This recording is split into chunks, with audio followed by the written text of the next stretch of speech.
Nesse instante, Curitiba para ouvir o momento de maior audiência do rádio. Renato Gaúcho apresenta Todas as vezes a música da minha vida. que você passa e nem me vê. Eu achei estranho quando meu marido me chamou de lado e perguntou se eu não achava melhor mandar a minha sobrinha de volta para casa da minha irmã. Fazia já 8 meses que ela estava morando com a gente. Eu mesma tinha buscado pessoalmente lá em Cruzeiro do Oeste, já que precisava de alguém de confiança para me ajudar a tomar conta da casa e da minha filha. E olha, não foi fácil convencer a minha irmã a deixar a Aline vir comigo. É aquela coisa, mãe é mãe, né? A gente não quer ficar longe do filho. Meu cunhado também não concordou muito. Falou que tinha medo da menina se perder na vida, morando numa cidade grande. Bom, de qualquer modo, ela acabou vindo e deu tudo certo. Até por isso, não entendi aquela sugestão do Celso. Até porque foi repentina. E tanto não entendi que eu perguntei. Ué, por que isso agora, Celso? Ah, Marieta, sei lá, já te falei que eu não gosto dessa coisa de gente estranha morando aqui com a gente. Mas que gente estranha, homem. A Aline é minha afilhada, filha da minha irmã. Não, tudo bem, mas mesmo assim, ela tira a nossa privacidade aqui dentro de casa. Você sabe, por exemplo, que eu gosto de ficar à vontade quando eu não estou trabalhando, sem camisa, só de calção. Às vezes eu levanto só de cueca durante a noite. E depois que você trouxe essa menina para cá, eu não tenho mais liberdade nenhuma. Olha, juro que não entendi.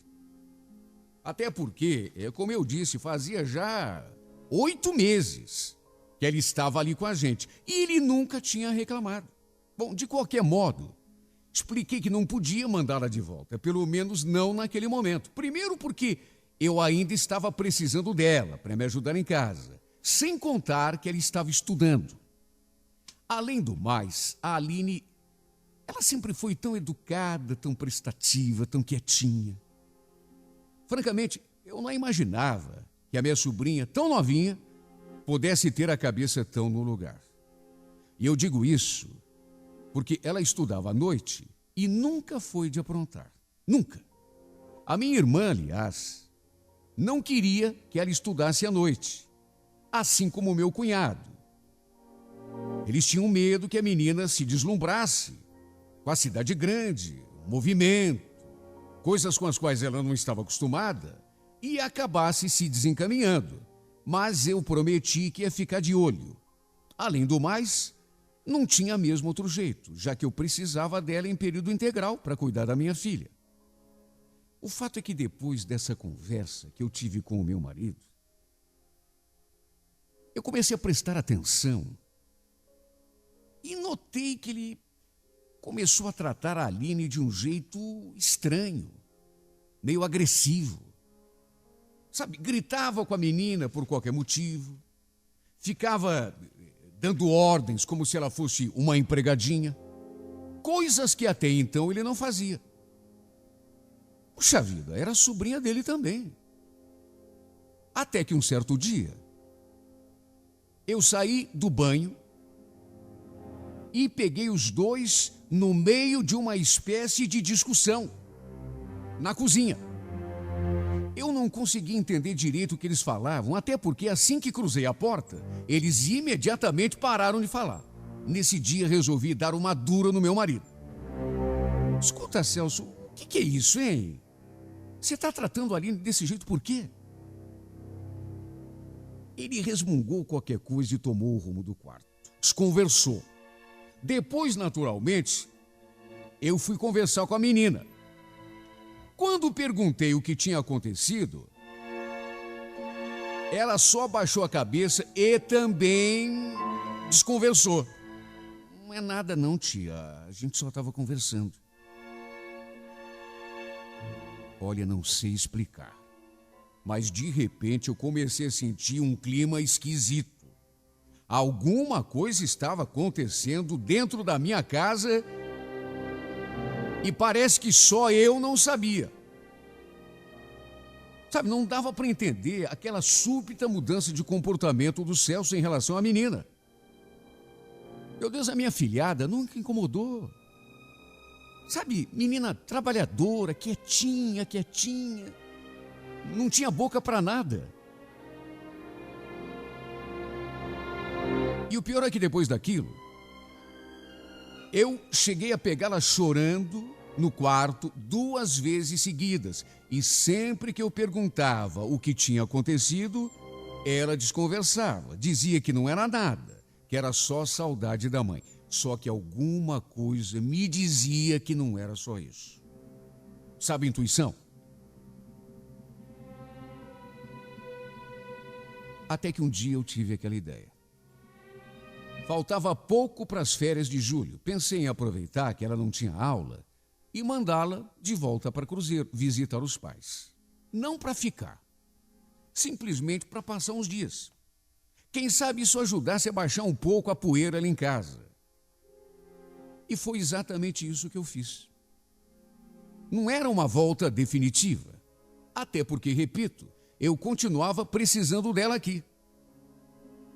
Era apenas um passeio. O trato era de que ela iria para lá e dali a 3 semanas voltaria para Curitiba para pelo menos terminar os estudos, o curso que ela tinha começado. Depois, se fosse da sua vontade, ela voltaria para a casa da mãe em definitivo. Quando dei a notícia para o Celso, notei no seu rosto uma expressão de alívio.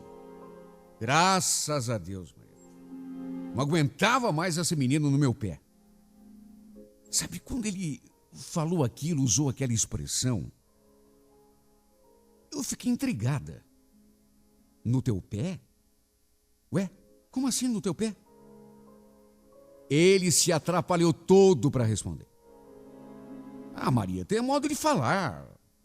Já não disse que ela tira a liberdade da gente? Além do mais, essa coisa de ficar responsável pela filha dos outros é complicado. Ainda mais sendo menor de idade, né? Vai que acontece alguma coisa com ela. De quem vai ser a culpa? De certo modo, ele não deixava de ter um pouco de razão. Quando convenci a minha irmã a me deixar trazer a Aline aqui para Curitiba, eu, na verdade, estava assumindo uma responsabilidade muito grande. Cuidar da filha dela. Claro que se acontecesse alguma coisa com a minha filhada, a culpa ia ser minha. Bom, o fato é que depois que a Aline foi visitar os pais em Cruzeiro, a paz voltou a reinar ali em casa. Meu marido, que antes vivia de bico pelos cantos, contrariado, sempre enfesado, de mau humor, cara amarrada, voltou a ser o mesmo de antes. Olha, eu cheguei a pensar que talvez fosse até melhor se a Aline nem voltasse. Permanecesse lá com a minha irmã. De repente, a minha irmã conseguiu uma transferência para alguma escola lá de Cruzeiro. Mesmo a gente já estando na metade do ano. Cheguei a cogitar ligar para ela antes mesmo das férias da Aline terminarem, para ver se ela providenciava alguma coisa nesse sentido.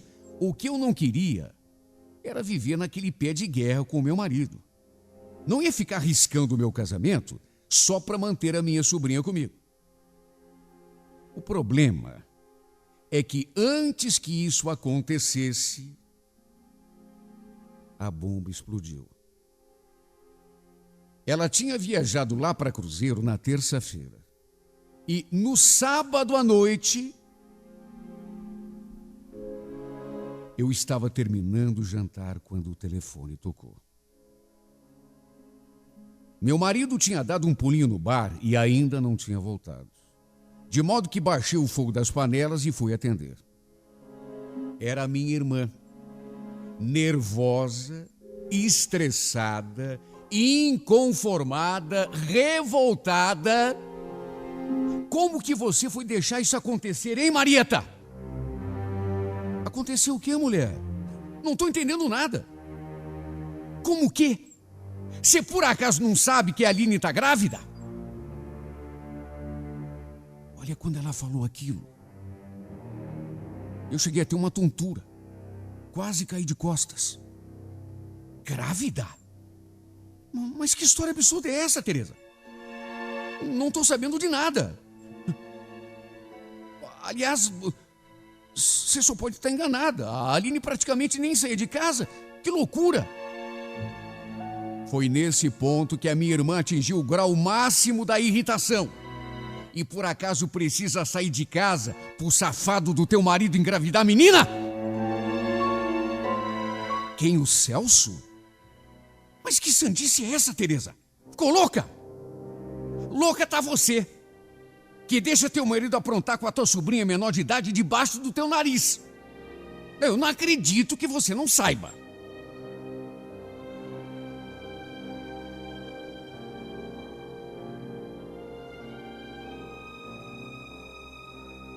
Sabe quando a vista escurece?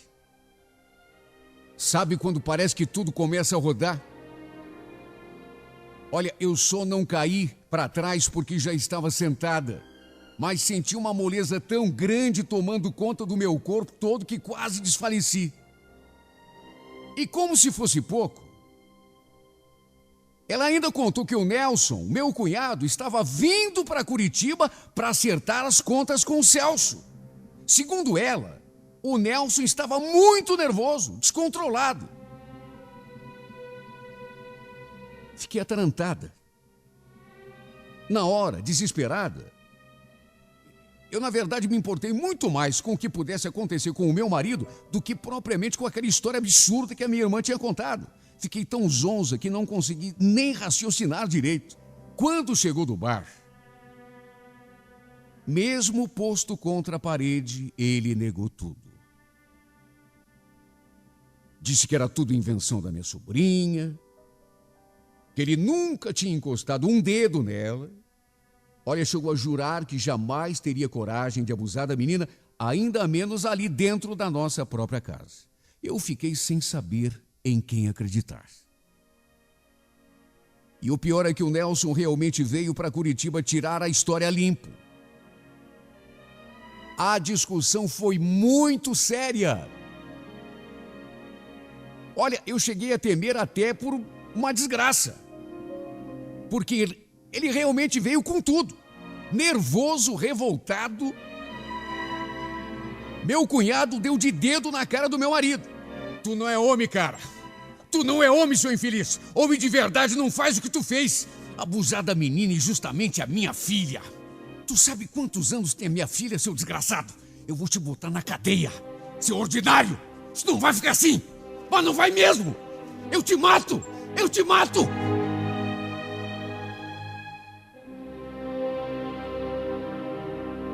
Olha, foi a muito custo que eu consegui contornar a situação. E mesmo assim, até hoje, não sei de que jeito.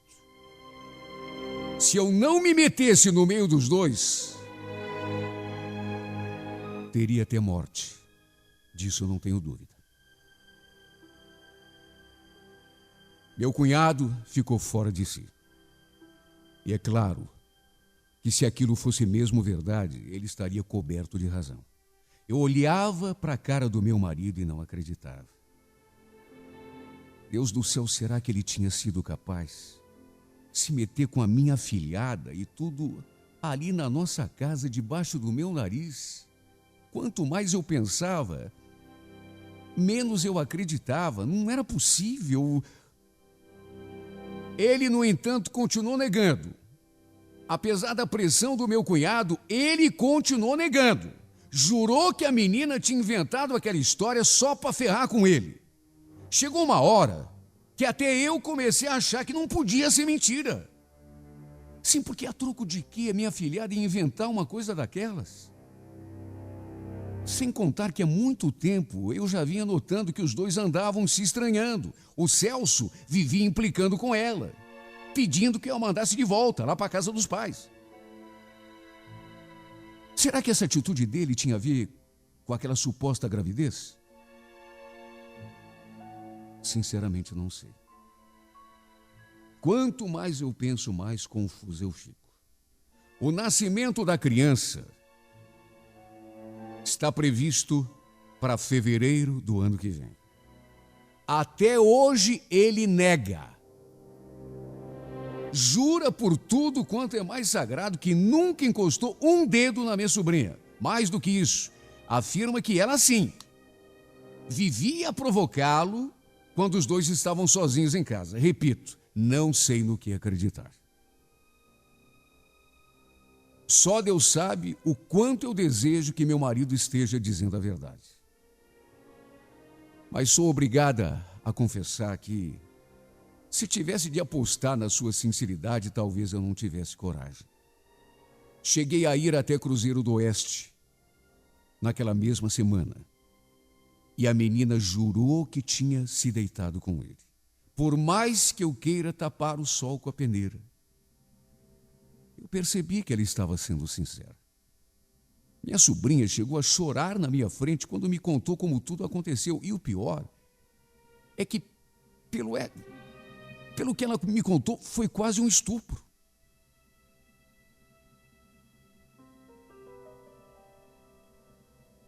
Mesmo assim, certeza mesmo, eu não tenho de nada, já que ele continua jurando que não fez nada. Sabe, às vezes eu tenho a impressão de que não estou querendo enxergar aquilo que está diante dos meus olhos. Só que, meu Deus, como aceitar uma coisa dessas? Meu marido seduzir a própria sobrinha, minha filhada, debaixo do nosso teto. E o pior é que eu nunca desconfiei de nada, mesmo quando ele começou a implicar com a menina. Eu nunca fui de ver maldade nas coisas e talvez tenha sido esse o meu erro. Eu só não tomei nenhuma decisão ainda porque ele jura que não fez nada, que é apenas uma vítima. E certeza, prova, eu não tenho. Aliás, ele chegou a dizer que quando a criança nascer, vai fazer um exame de DNA só para provar para todo mundo que não abusou de ninguém. Vou esfregar esse exame na cara de todo mundo, Marieta. Você vai ver. Principalmente na cara daquele imbecil do Nelson. Colono dos infernos. Vim na minha casa e meteu o dedo na cara. Nem encostei naquela praga.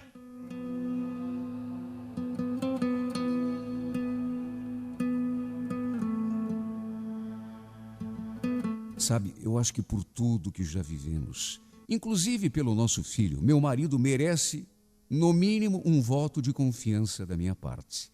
Por isso tenho procurado me controlar. Naturalmente que nessas alturas, todos os nossos parentes já estão sabendo do escândalo. E ficou todo mundo contra o Celso. Todos acreditaram na história que a Aline contou. De certo modo, até eu acreditei. Porque não me entra na cabeça que ela tenha inventado uma história tão sórdida. O jeito é esperar essa criança nascer. Fazer o exame de DNA e ver no que dá.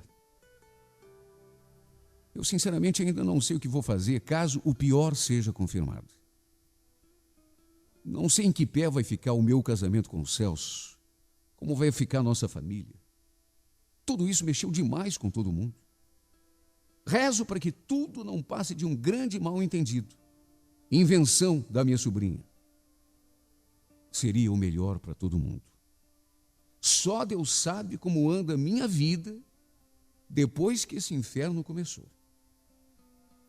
Eu ando numa amargura, mas numa tristeza, num desencanto. Não tenho mais um segundo de paz. É tanta coisa acontecendo ao mesmo tempo que chega a confundir a minha cabeça. E uma coisa mais absurda do que a outra. Só que eu sei que preciso estar preparada para tudo. Para quando a verdade vir à tona. Sei que vai chegar uma hora que eu não vou poder fugir, nem para um lado nem para o outro. E o pior é que mais cedo ou mais tarde, a verdade virá mesmo à tona. Doa a quem doer. Assim que essa criança vir ao mundo. Por isso é que estou nesse desespero, nessa aflição. Por isso é que, consciente da minha impotência, já coloquei tudo nas mãos de Deus.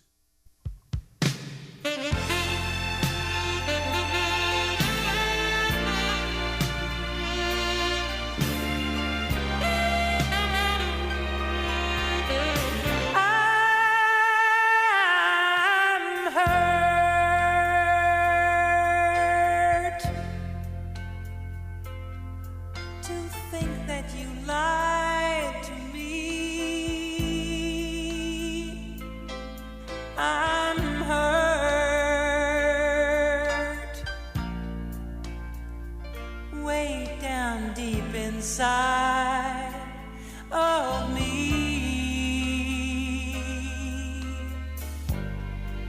You said our love was true and we'd never ever part. And now you want someone new, and it breaks my heart. Oh, I'm hurt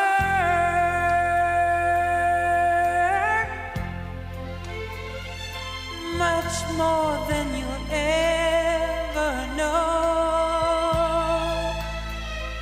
I'm hurt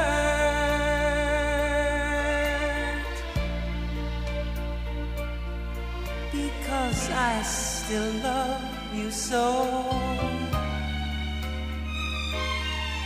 But even though you've hurt me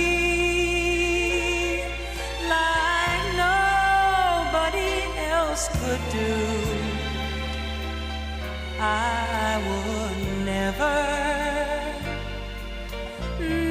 hurt you.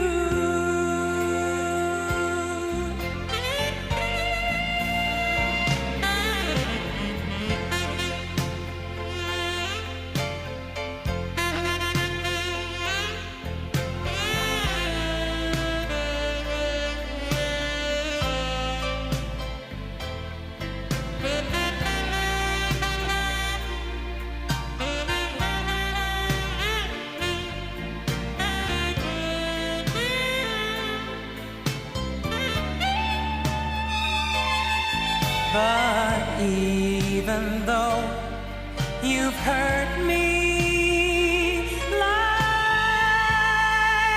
nobody else could ever do, I would never